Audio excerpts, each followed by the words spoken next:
High viewers, ఈరోజు Saturday కదా.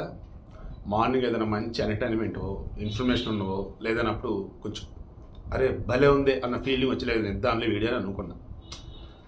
But అవన్నీ కాదు, ఈ పిల్లలు అసలు ఆత్మహత్యలు ఏంటి, కార్పొరేట్ కాలేజీలకు సంబంధించి అది మూతపడాలా?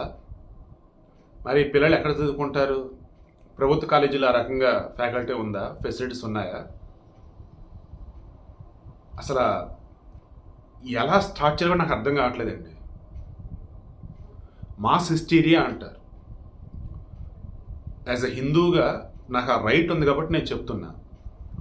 ఊళ్ళల్లో జాతరలు ఏదైనా చేస్తున్నప్పుడు అమ్మవారు పొడిందని చెప్పేసి ఒక ఆమె ఎగురుతుంది. ఆ తర్వాత ఆమె చూసి ఇంకొక పూనకం వచ్చేసిద్దట. ఇది ఆ క్షణంలో చూస్తానికి బాగున్న అమ్మవారు అనుకుంటూ ఉన్నా. ఆ తర్వాత ఏమైందంటే ఇటువంటివే రిమైనింగ్ వాటికి వెళ్ళిపోతాయి, నార్మల్ వాటికి వెళ్ళిపోతాయి. వాటిల్లో ఒకటి ఇదిగో ఈ ఆత్మహత్య.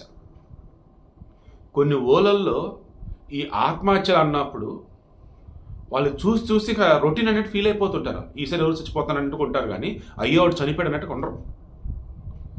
ఈ కార్పొరేట్ కాలేజీలో ఆత్మహత్యలు చూస్తుంటే ఓ రకంగా నాకు అదే అనిపిస్తుంది, మాస్ హిస్టరీలాగా అనిపిస్తుంది. ఏంటి అసలు? కౌశిక్ రాఘవ, వయసు 17 సంవత్సరాలు, శ్రీ చైతన్య కాలేజీలో బైపీసీ ఫస్ట్ ఇయర్. కొర్రోడిది విజయవాడ అని కొంతమంది అంటున్నారు, షాద్నగర్ అని కొంతమంది అంటున్నారు. సరే, ఊర్ల పేరు మనకొద్దు. మియాపూర్లో ఈ కలవర టెంపుల్ నియర్ పోయినటువంటి శ్రీ చైతన్య కాలేజీలో బైపీసీ ఫస్ట్ ఇయర్. ఊరేసుకొని చనిపోయాడండి. ఏంటి అసలు? ఎందుకు ఇలా అంటే అక్కడ ఉన్నటువంటి వాళ్ళు నోరిప్పలు, బయట నుంచి వచ్చిన వాళ్ళు ఏమంటారు? Obviously Sri Chaitanya college corporate college, pressure పెడుతున్నారు. ఎవరు జాయిన్ చేయమన్నారు? సరే, జాయిన్ చేశారు. మనం స్టార్టింగ్ అనుకున్నట్టుగా కార్పొరేట్ కాలేజీలు బాగా చెప్తాను, జాయిన్ చేసాం. ఓకే, పిల్లల మీద ప్రెజర్ ఉందా లేదా చూడు. ప్రెజర్ లేదు, బాగానే ఉంది, కూల్, హ్యాపీ. ఆయన ఇబ్బంది పడుతున్నావా? ఎరా ఎందుకు ఇబ్బంది పడుతున్నావు? ఏమ్మా ఎందుకు ఇబ్బంది పడుతున్నావు అడగండి.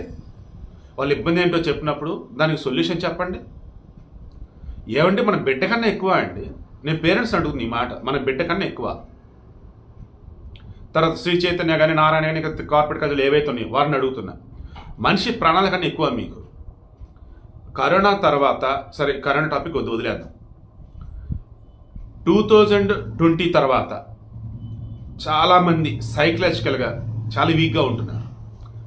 షార్ట్ టెంపర్ డెసిషన్స్ అండ్ ఆత్మహత్య చేసుకుంటే సమస్యలను తీరిపోతున్న పిచ్చి ఇది అండ్ ఇంకొన్ని రకాలుగా. ఇటువంటి మూమెంట్లో పిల్లలకి మీరు ఆ పుస్తకాలు ఉన్నటువంటి ఆ కార్పొరేట్కి సంబంధించిన ఆ పుస్తకాలు ఉన్నటువంటి మార్కుల కోసం తప్ప మీరు పిల్లలకు సంబంధించి లైఫ్ ఏంటి చెప్తున్నారా? ఎథిక్స్ అంటే ఏంటి చెప్తున్నారా? జీవితంలో వాళ్ళ తల్లిదండ్రులు ఎంత కష్టపడి ఈరోజు ఈ పొజిషన్కి వచ్చారో, వాళ్ళు ఎలా చదివిస్తున్నట్టు చెప్తున్నారా? రేపు బైపీసీ, సరే ఆ కుర్రాడికి వచ్చేసి నీట్ అనుకుంటా, మెడిసిన్లో ర్యాంక్ వస్తే ఓకే, రాలేదు. ఎంసెట్లో వచ్చేసి అగ్రికల్చర్ ఉంది, బీఫార్మసీలో ఉంది, ఓకే అవి కూడా లేవు. దెన్ బయోకెమిస్ట్రీకి వెళ్ళు, మైక్రోబయాలజీకి వెళ్ళు, లేదా నార్మల్ ఎంపీసీకే వెళ్ళు. నీకు బైపీసీ కదా, సో బీసీజెడ్ అంటారు, బాటనీ, కెమిస్ట్రీ అండ్ జువాలజీ అన్నట్టు. సో దానికే వెళ్ళు. అరే నీకు నచ్చిన డిగ్రీ తీసుకో. డిగ్రీ చదువుకునేటప్పుడు గవర్నమెంట్ ఎగ్జామ్స్కి సంబంధించి నువ్వు ప్రిపేర్ అవ్వు. ఆ చదివేటప్పుడు వచ్చేసి నీకు history, public administration, economy, geography ఇవన్నీ ఉంటాయి, డైలీ కరెంట్ అఫైర్స్. సో అవి వచ్చేసి ఎలా ఉంటే నీకు నువ్వు రొటీన్గా చదివేదానికి భిన్నంగా అది ఉంటుంది. ఆ తర్వాత వచ్చేసి నువ్వు డిగ్రీ అయిపోగానే కాంపిటేటివ్ ఎగ్జామ్స్కి అటెండ్ అవ్వు. లేదు ఊర్లో వ్యవసాయం కూడా చేసుకో, లేదు ఊర్లో వెళ్ళి కూలీ నాల్సి కూడా చేసుకో, ఊర్లో వెళ్ళి మీ నాన్నతో పాటు మీ సొంత బిజినెస్ చేసుకుంటూ చేసుకో. చస్తే ఏమొచ్చిందిరా నాయన? నేను ఆడవాళ్ళని మగవాళ్ళని అడుగుతున్నా, అసలు పిల్లల్ని అడుగుతున్నా. మీ నాన్న ఆ పేరు కూడా నాకు చెప్పడం ఇష్టం లేదు. కొద్ది సంవత్సరాల క్రితం ఒక అమ్మాయి తన భర్తని వాళ్ళ నాన్న చంపించాడు.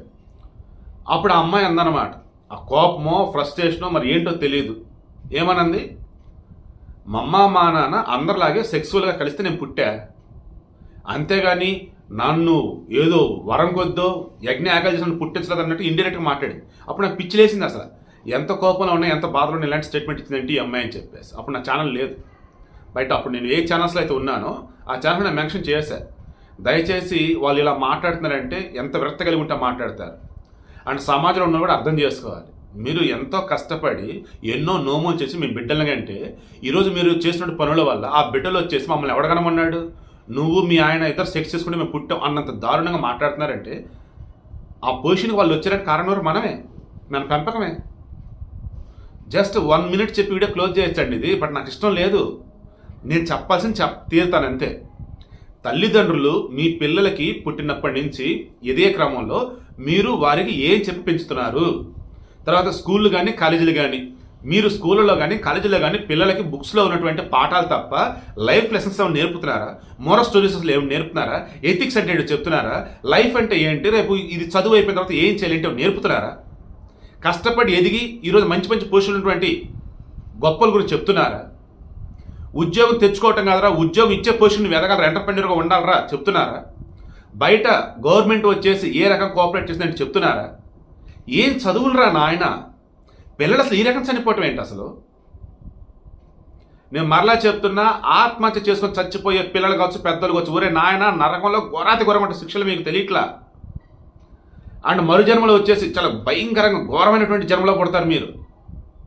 సో ఆత్మహత్య మహాపాపం అనేది కూడా అందుకే. ఇక తల్లిదండ్రులు కానీ కార్పొరేట్ కాలేజీలకు సంబంధించిన వాళ్ళు కావచ్చు, కార్పొరేట్ స్కూల్ చెందిన వాళ్ళు కావచ్చు, మీరు పిల్లలని మెషిన్స్ లాగా చూడొద్దు.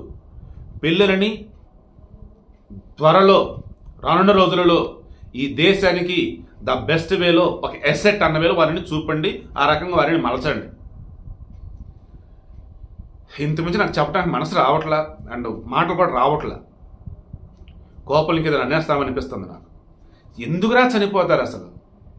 మొన్న పిల్లలు, ఆ అమ్మాయిలు కూడా చనిపోయాయి. ఏంది అసలు? పిల్లలు లేక ఎంతమంది ఈరోజు అల్లల్లాడిపోతుంది. దత్తత తీసుకున్న తర్వాత వాళ్ళు ఎలా ఉంటారంటే భయపడి తీసుకున్న వాళ్ళు కొంతమంది, దత్తత తీసుకొని బెస్ట్లో పెంచుకుంటూ ముందుకెళ్తున్న కొంతమంది. సమాజంలో ఈరోజు జరుగుతున్నవి చూస్తూ ఉంటాయండి. ఏహెచ్ఐ ఆ పెళ్ళొద్దేమొద్దు అనుకునే వాళ్ళు పెరుగుతున్నారు. సరే పెళ్లి చేసుకున్నారు, మొన్న చెప్పినట్టున్నాను కదా, Dinku double income no kids, ఏం పర్లా. పిల్లలకి అన్నాం అనుకో, వాళ్ళు ఎట్ట ఎదుగుతారో ఏందో. ఆడపిల్లలు పుట్టేయడానికి వాళ్ళని కాపాడడానికి సరిపోయింది మనకి. మగపిల్లలకి అన్నాం అనుకో, వాడుకున్న చెడు అలవాట్లను కంట్రోల్ చేయడానికి సరిపోయింది మనకి. పిల్లలు వద్దు, చక్కగా డబ్బు సంపాదించుకుందాం. ఏంటి, నీ జాబ్ నీది, నా జాబ్ నాది, వీకెండ్లో ఎంజాయ్ చేద్దాం, డే మొత్తం కూడా హ్యాపీగా కలిసినప్పుడు కూడా బాగుందాం, మంత్ ఎండ్లోనూ సదరు టూర్లు వెళ్దాం. వయసు మీద పడుతుంది, మనం సంపాదించిన డబ్బులు ఉన్నాయి కదా. సో దీంతో చక్కగా లావిష్గా ద బెస్ట్ వేలో ఉండే ఏంటంటే ఓల్డేజ్ హోమ్స్ ఉన్నాయి, అక్కడ జాయిన్ అయిపోదాం. లేదు మన దగ్గరే ఒకరిని అసిస్టెంట్గా పెట్టుకుందాం. ఇలా మారిపోతున్నారండి. కారణం ఇది ఇటువంటి పిల్లల వాళ్ళే. ఇంత కష్టపడి కూలీ నాలీ చేసి లేదంటే కడుపు కట్టుకొని పిల్లలను చదివిస్తుంటే ఈ రకంగా ఆత్మహత్య చేసుకుంటా పోతా ఉంటే ఇక పిల్లల కన్నా పేరెంట్స్ కనిపించిద్దా? చంద్రబాబు కానీ రిమైనింగ్ పిల్లల్ని ఎక్కువ మంది కనండి అంటారు. ఎందుకు ఇంకా మళ్ళీ మీరు కింద కామెంట్లు పెట్టకండి, ఎక్కడో ఒకళ్ళిద్దరు చేసిన దానికి మీరు అందరిని అంటారు ఏంటని. చనిపోవట్లేదురా బాబు అంతే. కానీ వాళ్ళు సైకలాజికంగా కరెక్ట్గా లేరు చాలామంది ఇప్పుడు ఉన్నటువంటి వారు. నేను చెక్ చేసే చెప్తున్న ఈ మాట. ముడ్డి కింద 25, 22, 23 సంవత్సరాలు ఉన్నాయి. వాళ్ళతో నేను మాట్లాడుతున్నప్పుడు వాళ్ళ బిహేవియర్ కావచ్చు, వాళ్ళ మాట తీరు కావచ్చు, వారికి ఉన్న నాలెడ్జ్ స్కిల్స్ అవన్నీ చూస్తుంటే మా ఏజ్లో ఉన్నప్పుడు 12, 13 సంవత్సరాల పిల్లలకు ఉన్నటువంటి స్కిల్స్ కూడా లేవు. ఆ రకంగా మాట్లాడుతూ కూడా వాళ్ళకి రావట్లేదు, అర్థం చేసుకోవడం కూడా రావట్లేదు వాళ్ళకి. దండం పెట్టి మరీ చెప్తున్నా, తల్లిదండ్రులైనా స్కూల్ ఆర్ కాలేజీలో ఉన్నటువంటి అడ్మినిస్ట్రేషన్ ఫ్యాకల్టీ అయినా పిల్లలకి జీవితం అంటే ఏంటో నేర్పండి. వాళ్ళు చదివే చదువు అయిపోయిన తర్వాత ఉద్యోగం వస్తే ఎట్లా, ఉద్యోగం రాకపోతే ఎట్లా, అవి నేర్పండి. అన్నింటికి మించి మానవ జీవితం యొక్క గొప్పతనం చెప్పండి. ఈ మనుషులు ఎంత దరిద్రం, ఇటువంటివి కాదురా బాబు. అన్ని జన్మలలో కల్లా ఉత్తమమైనది మానవ జన్మ. ఇందులో ఎవరైతే ఇప్పుడు వరస్ట్గా బిహేవ్ చేస్తున్నారో వారు ఘోరంగా వచ్చే జన్మలో పుడతారు, లేదంటే ఘోరత నరకన శిక్షలో పడితే రిమైనింగ్ వాళ్ళు ఉన్నారు మంచి వాళ్ళు, వీరందరూ కూడా ముక్తి లభించింది, మోక్షం లభించింది, స్వర్గంలో గొప్పగా ఉంటారు. లైక్ ఇవి నేర్పండి ప్లీజ్. ఇకనైనా ఈ ఆత్మహత్యకు ఫుల్ స్టాప్ పెడదాం.